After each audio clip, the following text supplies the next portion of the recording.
ಸದಾಗಮೈಕ ವಿಜ್ಞೇಯಂ ಸಮತೀತಕ್ಷರಾಕ್ಷರಂ ನಾರಾಯಣಂ ಸದಾ ವಂದೇ ನಿರ್ದೋಷಾಶೇಷ ಸದ್ಗುಣಂ ವಿಶೇಷಣಾನಿ ಯಾನೀಹ ಕಥಿತಾನಿ ತದುಕ್ತಿಭಿಃ ಸಾಧಯಿಷ್ಯಾಮಿ ತಾನ್ಯೇವ ಕ್ರಮಾತ್ ಸಜ್ಜನ ಸಂವಿದೇ ನ ಚ ಅವಾಂತರ ಸತ್ಯತ್ವಮಿದಂ.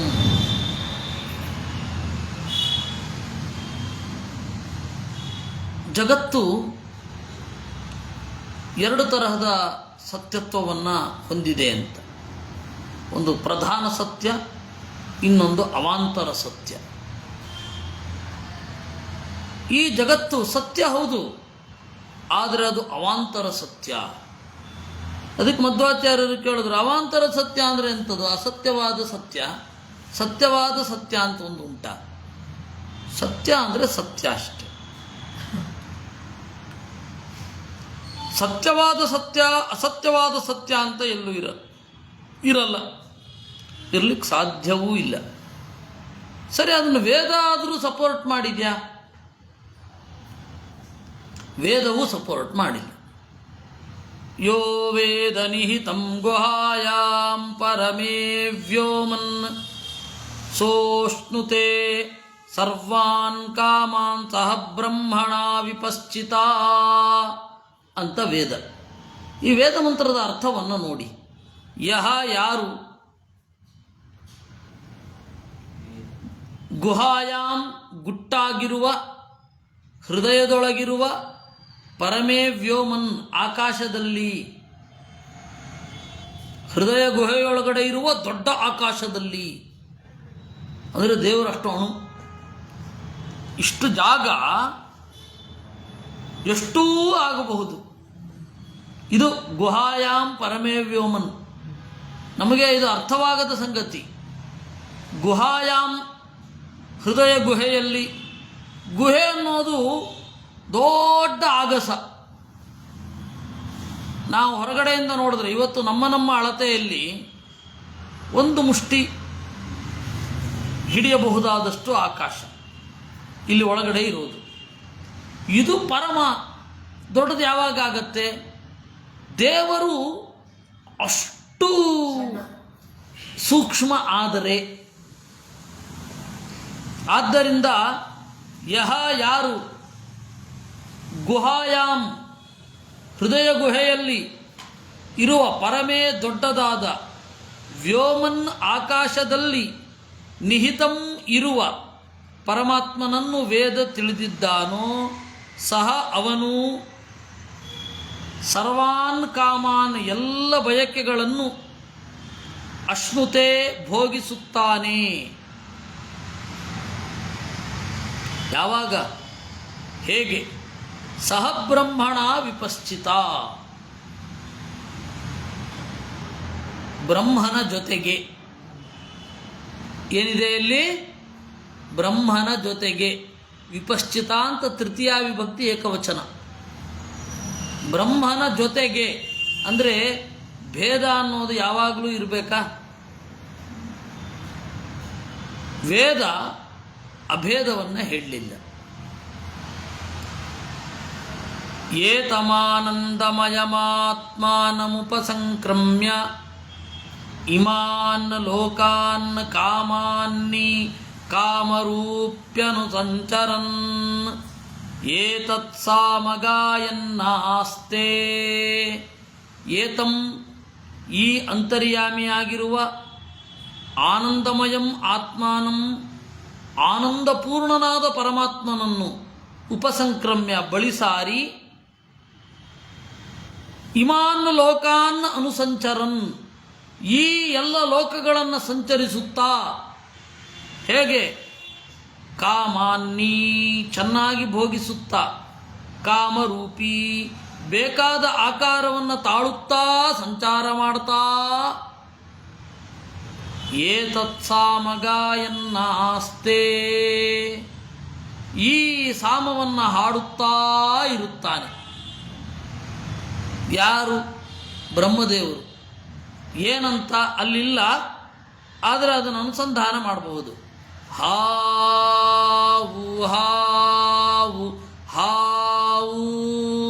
ಅದು ಹ ಉ ಹೋ ಅಂತ, ಓಹ್ ಅಂತವಲ್ಲ, ಅದು ಹೋ ಹೋ ಹೋ ಹಾವು ಹಾವು ಹಾವು ಅಹಮನ್ನಾದಂ, ನಾನು ಅನ್ನವನ್ನು ಭೋಗಿಸುವವ, ಅಹಮನ್ನಂ,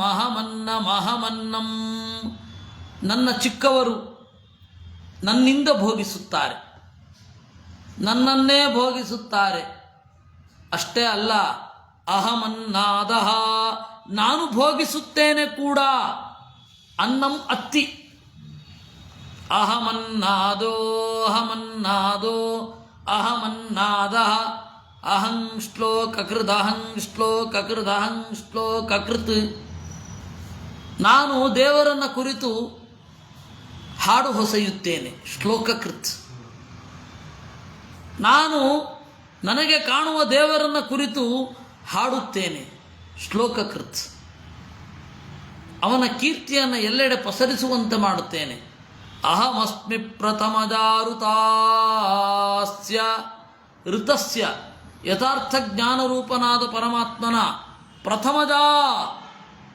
ಪ್ರಜಾ ಅಸ್ಮಿ, ಮೊದಲ ಮಗ ನಾನು. ಇದು ಬ್ರಹ್ಮದೇವರ ಮಾತು. ಬ್ರಹ್ಮದೇವರು ಹೀಗೆ ಉದ್ಗರಿಸಿದ್ದಾರೆ ಅಂತ ಹೇಳಿ ತೈತ್ತಿರೀಯ ಉಪನಿಷತ್ತಿನ ಕಡೆಯಲ್ಲಿ ದಾಖಲಾಗಿರುವಂತಹ ಸಂಗತಿ. ಈಗ ಹೇಳಿ, ಭೇದ ಅನ್ನೋದು ಅವಾಂತರ ಸತ್ಯವಾ?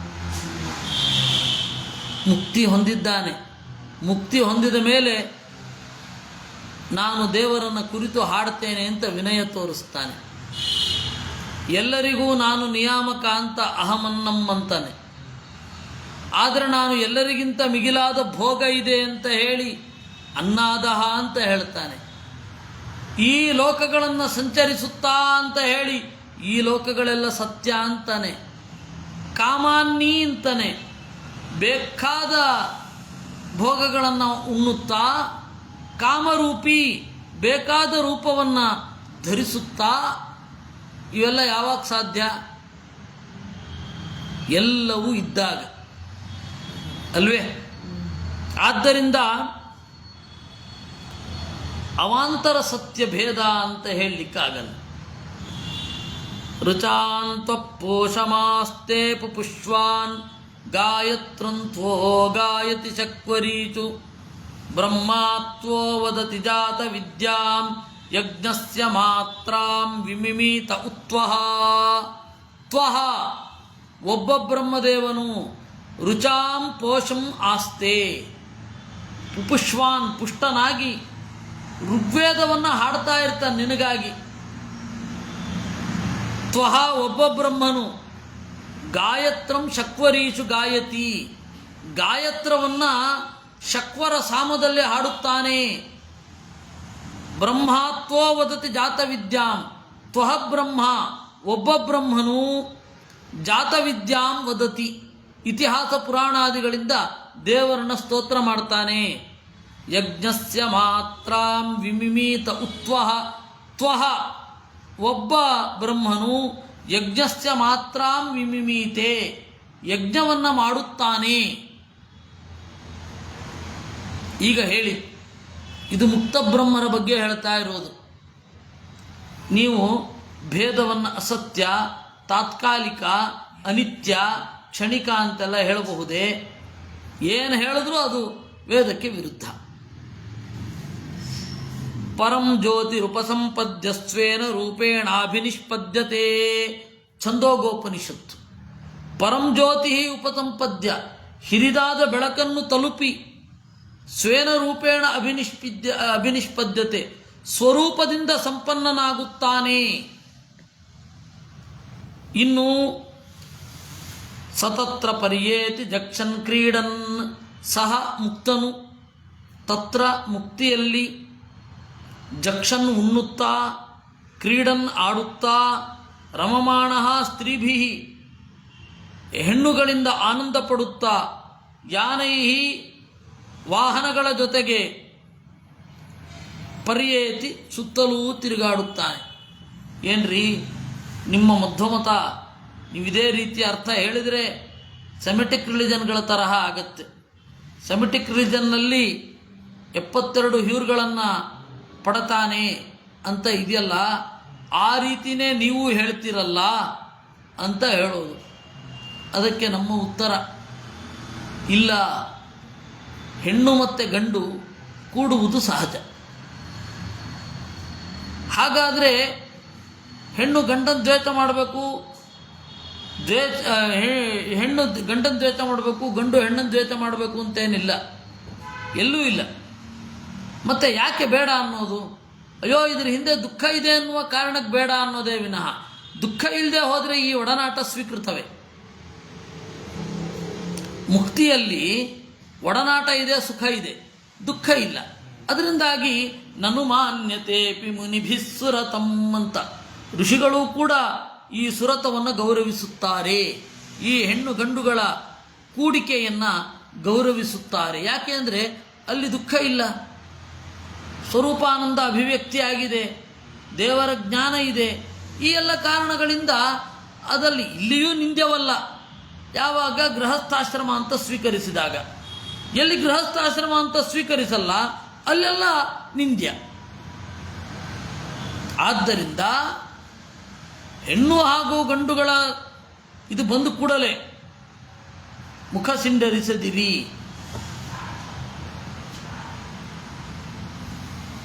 ಅಲ್ಲಿ ವೇದ ಇದೆ, ಉಪನಿಷತ್ತಿದೆ. ಆದರೆ ನಾವು ಹೇಳುವ ಆನಂದ ದೇಹ, ಜ್ಞಾನಾತ್ಮಕವಾದ ದೇಹ ಅವುಗಳಿಲ್ಲ. ಇನ್ನು ಯತ್ರತ್ವಸ್ಯ ಸರ್ವಮಾತ್ಮೈವಾಭೂತ್ ತತ್ಕೇನ ಕಂಜಿಘ್ರೇತ್ ವಿಜ್ಞಾತಾರಮರೇಕೇನ ವಿಜಾನೀಯಾತ್ ಅಂತಿದೆ. ಯತ್ರ ಗಂಡು ಹೆಣ್ಣು ಮೋಕ್ಷದಲ್ಲಿಯೂ ಏಕೆ ಕೂಡಬೇಕು ಪೂರ್ಣಕಾಮರಾದ ಮೇಲೆ ಅಂತಾರಲ್ಲ ಇತಿ ಭದ್ರಾವತಿ ಹರೀಶ್ ಅವರ ಪ್ರಶ್ನೆ. ಗಂಡು ಹೆಣ್ಣು ಮೋಕ್ಷದಲ್ಲಿ ಯಾಕೆ ಕೂಡಬೇಕು ಅಂತ ಹೇಳಿ ಅವ್ರನ್ನ ಕೇಳಬೇಕು. ಯಾಕೆ ಅಂದರೆ ಅವರಿದ್ದಾರೆ, ಅವರ ಲಿಂಗ ಅನ್ನೋದು ಜೀವಕ್ಕಿರೋದು, ಕೇವಲ ಶರೀರಕ್ಕೆ ಅಲ್ಲ. ಆದ್ದರಿಂದ ಮೋಕ್ಷದಲ್ಲಿಯೂ ಆ ಕೂಡುವ ಬಯಕೆ ಇದೆ. ಪೂರ್ಣಕಾಮ ಭಗವಂತ ಒಬ್ಬನೇ, ಮುಕ್ತರೂ ಅಲ್ಲ. ಅದರಿಂದಾಗಿ ಪೂರ್ಣಕಾಮ ಆದಮೇಲೆ ಏನು ಇಲ್ಲ ಆಗ್ಬಿಡೋದಾ ಹೇಳಿ? ಪೂರ್ಣಕಾಮ ಅಂದ್ರೇನು? ಏನನ್ನು ಅನುಭವಿಸದೇ ಇರೋದು ಪೂರ್ಣಕಾಮವಾ? ಏನರ್ಥ ಆಗುತ್ತೆ? ಅದರಿಂದ ಗಂಡು ಹೆಣ್ಣು ಮೋಕ್ಷದಲ್ಲಿ ಏಕೆ ಕೂಡಬೇಕು ಅಂತಂದರೆ ಕೂಡುವ ಸಹಜವಾದ ಬಯಕೆ ಇದೆ, ಆದ್ದರಿಂದಾಗಿ ಕೂಡ್ತಾರೆ. ಅಲ್ಲಿಯೂ ಕೂಡ ನಿತ್ಯ ಬ್ರಹ್ಮಚಾರಿಗಳಾದ ಸನಕಾದಿಗಳು ಕೂಡದೇ ಇರ್ತಾರೆ. ವಿಶೇಷತಃ 3 ಜನ, ಸನತ್ಕುಮಾರ ಸ್ವಯಂ ಸ್ಕಂದನೇ ಕಾಮ. ಅದರಿಂದಾಗಿ ಅವನೊಬ್ಬನನ್ನು ಬಿಟ್ಟು ಉಳಿದ 3 ಜನರು ಯಾವಾಗಲೂ ಹಾಗೇ ಇರ್ತಾರೆ. ಅವರು ಜೀವನದಲ್ಲಿ ಸೃಷ್ಟಿ ಆದಾಗಿನಿಂದ ಮುಗಿಯುವ ತನಕ, ಪ್ರಳಯ ಆಗುವ ತನಕ, ಸೃಷ್ಟಿಯಿಂದ ಹಿಡಿದು ಪ್ರಳಯ ಆಗುವ ತನಕ ಅವರು ಹೆಣ್ಣಿನೊಡನೆ ಕೂಡುವುದಿಲ್ಲ. ಆ 3 ಜನ ಅದವರ ಸ್ಪೆಷಲ್ ಅಂಥವರು ಇದ್ದಾರೆ. ಎಲ್ಲಿ ಕೂಡ್ತಾರೆ ಅವ್ರನ್ನ ಹೇಳ್ತಾರೆ, ಯಾಕಂದ್ರೆ ವೇದ ಹೇಳ್ತಾ ಇದೆ. ಈ ಎಲ್ಲ ಹಿನ್ನೆಲೆಯಲ್ಲಿ ನೀವು ಹೀಗೆ ಅರ್ಥ ಮಾಡಬೇಕು, ಬೇರೆ ರೀತಿಯಾಗಿ ಅಲ್ಲ. ಇದು ಮಧ್ವಮತವನ್ನು ಅವರು ಆಡಿಕೊಳ್ತಾರೆ, ಸೆಮೆಟಿಕ್ ರಿಲಿಜನ್ಗಳ ತರಹ ರೂಪಿಸಿದ್ದಾರೆ ಅಂತ. ವಾಸ್ತವವಾಗಿ ನೀವು ಹಾಗೆ ಆಡ್ಕೊಳ್ಳೋದಾದರೆ ವೇದವನ್ನೇ ಆಡ್ಕೊಳ್ಬೇಕು. ಯಾಕೆಂದರೆ ವೇದ ಹೇಳ್ತಾ ಇರೋದು ಇದು, ಸತತ್ರ ಪರಿಯೇತಿ ಜಕ್ಷನ್ ಕ್ರೀಡನ್ ರಮಮಾಣ ಅಂತ. ಏತತ್ ಸಾಮಗಾಯನ್ ನಾಸ್ತಿ ಅಂತ ಹೇಳ್ತಾ ಇರೋದು ವೇದ. ಭಾವೇ ಜಾಗ್ರದ್ವತ್, ಸಾಂಧ್ಯೆ ತದ್ವತ್, ಅಭಾವೇ ಸಂಧ್ಯವತ್ ಅಂತ ಬ್ರಹ್ಮಸೂತ್ರ ಇದೆ.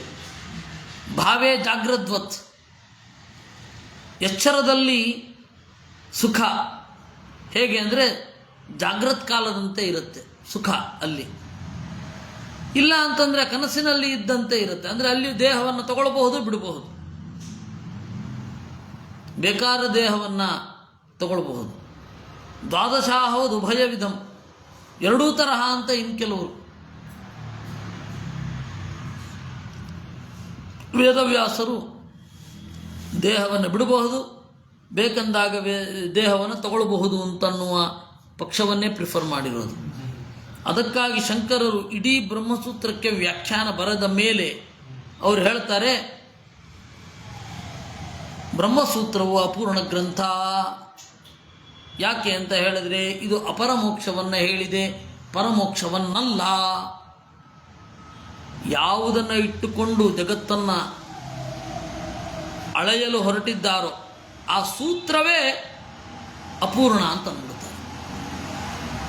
ಮತ್ತೆ ಯಾವುದು ಪೂರ್ಣ ಅಂತೆ? ನಮ್ಮ ಕಲ್ಪನೆಯೇ ಪೂರ್ಣ. ನಾವು ಒಂದು ಕಲ್ಪನೆ ಮಾಡಿದ್ದೇವೆ, ಎಲ್ಲವೂ ಜಡ ಪದಾರ್ಥಗಳು ಕೂಡ ಪರಮಾತ್ಮನ ಲೆವೆಲ್ಗೇರಿ ಆನಂದವನ್ನು ಪಡಿತಾವೆ. ಎಲ್ಲಿದೆ ಪ್ರೂಫು? ನನಗನ್ನಿಸಿದೆ, ಅದರಿಂದಾಗಿ ನಾನು ಹೇಳಿದೆ. ಈ ತರಹ ವಾದಗಳು ಅವ್ರದ್ದು.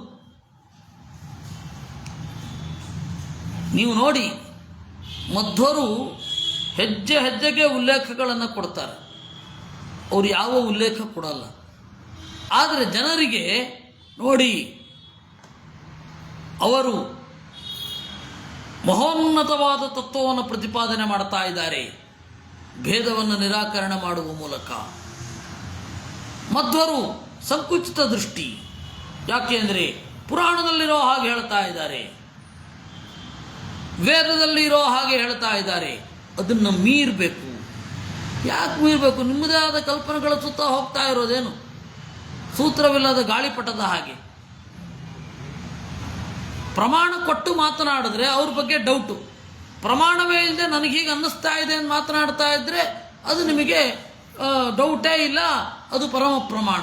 ಅದನ್ನು ಇಟ್ಕೊಂಡು ಆಚಾರ್ಯರನ್ನು ಪ್ರಶ್ನೆ ಮಾಡ್ತೀರಿ, ಇದು ಎಂಥದ್ದು?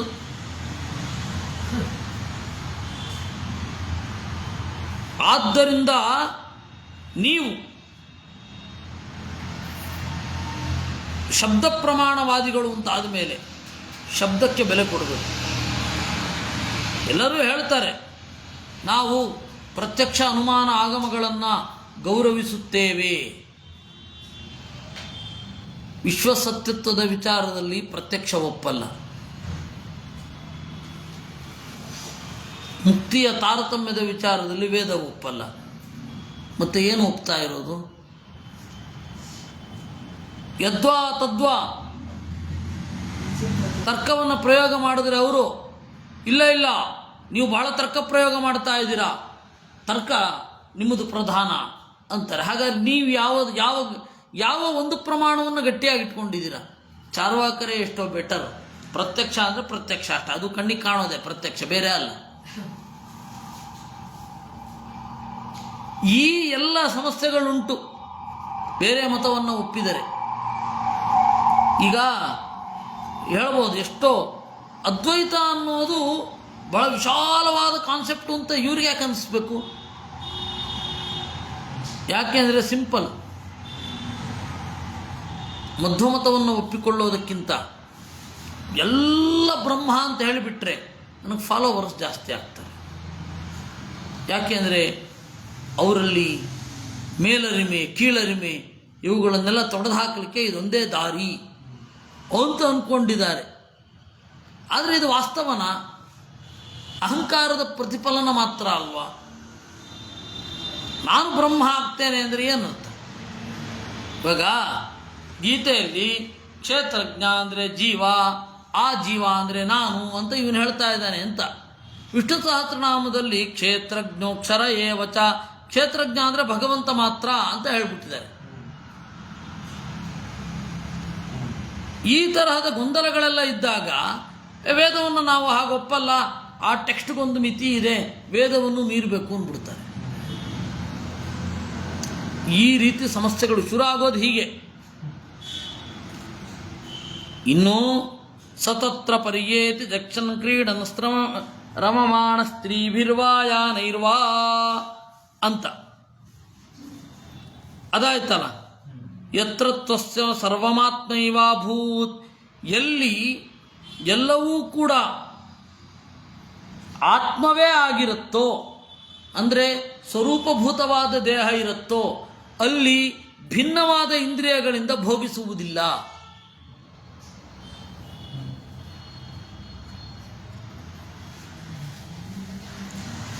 ವಿಜ್ಞಾತಾರಮರೇಕೇನ ವಿಜಾನೀಯಾತ್, ಯಾರನ್ನ ಯಾವುದರಿಂದ ತಿಳ್ಕೊಳ್ಬೇಕು? ಸ್ವರೂಪ ತನ್ನನ್ನೇ ತಿಳಿಯಬೇಕು ಅಷ್ಟೆ. ಯಥೋದಕಂ ಶುದ್ಧೇ ಶುದ್ಧಮಾಸಿಕ್ತಂ ತಾದೃಗೇವ ಭವತಿ, ತಿಳಿಯಾದ ನೀರಿನಲ್ಲಿ ತಿಳಿಯಾದ ನೀರನ್ನು ಹಾಕಿದರೆ ಅಂತೆಯೇ ಆಗುತ್ತದೆ. ಹಾಗೆ ಜಾಸ್ತಿನೂ ಆಗುತ್ತಲ್ಲ, 2 ಲೋಟ. ಇದನ್ನು ಗಮನಿಸೋದೇ ಇಲ್ಲ. ನೀರು ನೀರಿನಲ್ಲಿ ಬೆರೆತ ಹಾಗೆ ದೇವರು ಜೀವರು ದೇವರಲ್ಲಿ ಬೆರೆತು ಹೋಗುತ್ತಾರೆ. ಅಷ್ಟು ಸುಲಭನಾ? ಬ್ರಹ್ಮದೇವರು ಬ್ರಹ್ಮ ಹುಕ್ಕಲ್ಲ, ಅಯ್ಯೋ ಎಲ್ಲರನ್ನೂ ಒಳಗಡೆ ಹಾಕ್ಕೊಂಡಿದ್ದೀನಿ, ಶಿಶುಪಾಲ ಎಷ್ಟು ಜನರಿದ್ದಾರೋ ಎಲ್ಲರನ್ನೂ ಒಳಗಡೆ ಹಾಕ್ಕೊಂಡಿದ್ದೇನೆ. ಹಾಗಲ್ಲ. ತದಾ ವಿದ್ವಾನ್ ಪುಣ್ಯ ಪಾಪೇ ವಿಧೂಯ ನಿರಂಜನ ಪರಮಂ ಸಾಮ್ಯಮುಪೈತಿ, ಹಾಗೆ ಪುಣ್ಯ ಪಾಪಗಳನ್ನು ತಿಳಿದವನು, ನಿರಂಜನ ದೋಷವಿರದವನು ಪರಮಸಾಮ್ಯವನ್ನು ಹೊಂದುತ್ತಾನೆ. ಅಮೃತಶ್ಚೈಷ ಸೇತು, ಇವನು ಮುಕ್ತಿಗೆ ಆಸರೆ. ಅಕ್ಷಣ್ವಂತಃಕರಣವಂತ ಸಖಾಯೋ ಮನೋಜವೇಶು ಅಸಮಾಬಭೂವು, ಸಾರ್ಥಕವಾದ ಕಣ್ಣಿನವರು, ದೇವರನ್ನು ನೋಡಿದ್ದರಿಂದ ಸಾರ್ಥಕವಾದ ಕಣ್ಣಿನವರು. ಕರ್ಣವಂತಹ ಸಾರ್ಥಕವಾದ ಕಿವಿಯವರು, ದೇವರ ಮಾತನ್ನು ಕೇಳಿದ್ದರಿಂದ. ಸಖಾಯ, ದೇವರೊಟ್ಟಿಗೆ ಭೋಗಿಸುವವರು. ಇಂಥವರು ಕೂಡ ಮನೋಜವೇಶು, ಕಾಮವನ್ನು ಪಡೆಯುವ ವಿಚಾರದಲ್ಲಿ ಅಸಮಾಬಭೂವು, ಸಮರಲ್ಲ. ಅಂದರೆ ಅವರವರು ಯೋಗ್ಯತೆಗೆ ಅನುಗುಣವಾಗಿ ಪಡಿತಾರೆ. ಆದಧ್ನಾತ ಉಪಕಕ್ಷಾತ ಉತ್ವೇ ಹೃದಾ ಇವ ಸ್ನಾತ್ವೇ ಉತ್ವೇದ ದೃಶ್ರೇ. ಆದಧ್ನಾತಃ, ಕೆಲವರು ಮೊಸರಿನ ನದಿಯ ಹತ್ತಿರ ಇರ್ತಾರೆ ಮುಕ್ತಿಯಲ್ಲಿ. ಇನ್ನು ಕೆಲವರು ಕಾಡಿನ ಪಕ್ಕದಲ್ಲಿ ಇರ್ತಾರೆ. ಉಪಕಕ್ಷಾ ಸಹ, ಕಕ್ಷ ಅಂದರೆ ಕಾಡು, ಉಪ ಅಂದರೆ ಹತ್ತಿರ, ಉಪಕಕ್ಷ ಹತ್ತಿರದಲ್ಲಿರ್ತಾರೆ. ಹೃದಯವ ಸ್ನಾತ್ವ, ಅಮೃತದ ಸಮುದ್ರದಲ್ಲಿ ಕೊಳವೋ ಎಂಬಂತೆ ಮುಳುಗಿ, ಉತ್ವೇದ ದೃಶ್ರೇ, ನಿನ್ನನ್ನು ನೋಡುತ್ತಾರೆ ಅಂತ ಹೇಳಿ ಇದೆ. ಈಶಮಾಶ್ರಿತ್ಯ ತಿಷ್ಠಂತಿ ಮುಕ್ತಾ ಸಂಸಾರ ಸಾಗರಾತ್ ಯಥೇಷ್ಟ ಭೋಗ ಭೋಕ್ತಾರೋ ಬ್ರಹ್ಮಾಂತ ಉತ್ತರೋತ್ತರಂ. ಹೇಳ್ತಾ ಇದ್ದಾರೆ, ದೇವರನ್ನು ಆಶ್ರಯಿಸಿ ನಿಲ್ಲುತ್ತಾರೆ, ಬಿಡುಗಡೆಯಾಗುತ್ತಾರೆ ಸಂಸಾರವೆಂಬ ಕಡಲಿನಿಂದ. ಯಥೇಷ್ಟ ಭೋಗ ಭೋಕ್ತಾರಃ, ತಮಗೆ ಮನಸ್ಸಿಗೆ ಹಿಡಿಸುವಷ್ಟು ಭೋಗವನ್ನು ಅನುಭವಿಸುತ್ತಾರೆ ಅಂತ ಹೇಳಿ, ಮೋಕ್ಷ ಆದ ಮೇಲೂ ಭೇದವನ್ನು ಹೇಳುವ ವೇದಗಳು ಇದೆ. ಮೋಕ್ಷ ಅನಂತರ ಭೇದ ಶ್ರುತಿಭ್ಯ. ಆಮೇಲೆ ಗೀತೆಯಲ್ಲಿ ಕೊಡ್ತೇನೆ, ಆ ಇದಂ ಜ್ಞಾನಮಪಾಶ್ರಿತ್ಯ ಮಮ ಸಾಧರ್ಮ್ಯಮಾಗತಾ ಸರ್ಗೇಪಿ ನೋಪಜಾಯಂತೆ ಪ್ರಳಯೇನೌ ಯಥಂತಿ ಚ. ಈ ಅರಿವನ್ನು ಆಸರೆಯಾಗಿಸಿಕೊಂಡು ನನ್ನಂತೆ ಆದವರು ಸೃಷ್ಟಿಯಲ್ಲಿ ಹುಟ್ಟುವುದಿಲ್ಲ, ಪ್ರಳಯದಲ್ಲಿ ದುಃಖಿಸುವುದಿಲ್ಲ ಅಂತ ಹೇಳಿ ಮುಕ್ತರಿಗೇನೆ ಹೇಳಿದ್ದು. ಆದರೆ ಹಾಗಾದರೆ ಮುಕ್ತರಿಗೆ ಯಥೇಷ್ಟವಾದ ಭೋಗ ಇರುತ್ತೆ ಅಂದರೆ ಎಲ್ಲರೂ ಜಗದ ಆಡಳಿತದಲ್ಲಿ ತಲೆ ಹಾಕಿ ಕೆಡಿಸ್ತಾರ, ಗೊಂದಲ ಮಾಡ್ತಾರ? ಅಂದರೆ ಜಗದ್ವ್ಯಾಪಾರ ವರ್ಜಂ ಪ್ರಕರಣಾತ್ ಅಸನ್ನಿಹಿತತ್ವಾಚ್ಚ. ಜಗದ್ವ್ಯಾಪಾರ ವರ್ಜಂ, ಮುಕ್ತರಿಗೆ ಜಗತ್ತಿನ ಸೃಷ್ಟಿ ಸ್ಥಿತಿ ಲಯ ಮೊದಲಾದವುಗಳಲ್ಲಿ ಪಾರ್ಟಿಸಿಪೇಷನ್ ಇಲ್ಲ. ಬ್ರಹ್ಮಸೂತ್ರ ಎರಡೂ ಕೂಡ. ಪ್ರಕರಣಾತ್ ಅಸನ್ನಿಹಿತಾಚ್ಚ, ಆ ಪ್ರಕರಣ ಇರುವುದರಿಂದ, ಅವನ ಸನ್ನಿಧಾನ ಇಲ್ಲದೇ ಇರುವುದರಿಂದ, ಮುಕ್ತನ ಸನ್ನಿಧಾನ ಇಲ್ಲದೇ ಇರುವುದರಿಂದ, ಆದ್ದರಿಂದ ಎಲ್ಲವೂ ಭಿನ್ನ, ಭೇದವು ಸತ್ಯ ಅಂತ ಹೇಳಿ ಮತ್ತೆ ಅದನ್ನು ಸಮರ್ಥನೆ ಮಾಡಿ ಮತ್ತೆ ಯುಕ್ತಿಗೆ ಬರ್ತಾರೆ. ಅದನ್ನು ನೋಡೋಣ. ಆದರೆ ಮುಂದಿನ ಶನಿವಾರ ಇರೋದಿಲ್ಲ. ಮುಂದಿನ ಶನಿವಾರ ಪಾಡ್ಯ 18ನೆಯ ತಾರೀಕು. ಅಲ್ಲದೆ ಅವತ್ತು ನಾನು ಉಡುಪಿಯಲ್ಲಿ ಇದ್ದೇನೆ. 19ನೇ ತಾರೀಕು ಬೆಳಗ್ಗೆ ಇದೆ. 19ನೇ ತಾರೀಕು ಬೆಳಗ್ಗೆ ಬೆಂಗಳೂರಲ್ಲೇ ಇದ್ದೇನೆ. ಮತ್ತು 20ನೇ ತಾರೀಕು 19 ರಾತ್ರಿ ಹೊರಟು 20 ಹಿಮಾಲಯದಷ್ಟು ತಣ್ಣಗಿರುವ ಕಲ್ಲಹಳ್ಳಿ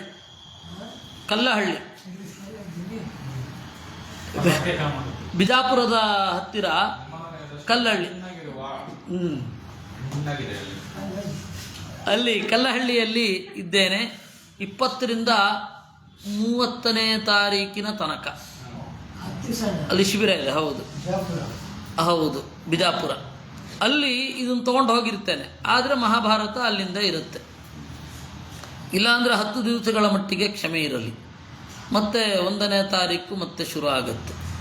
ಸಾಕು. ಕೃಷ್ಣಾರ್ಪಣಮಸ್ತು.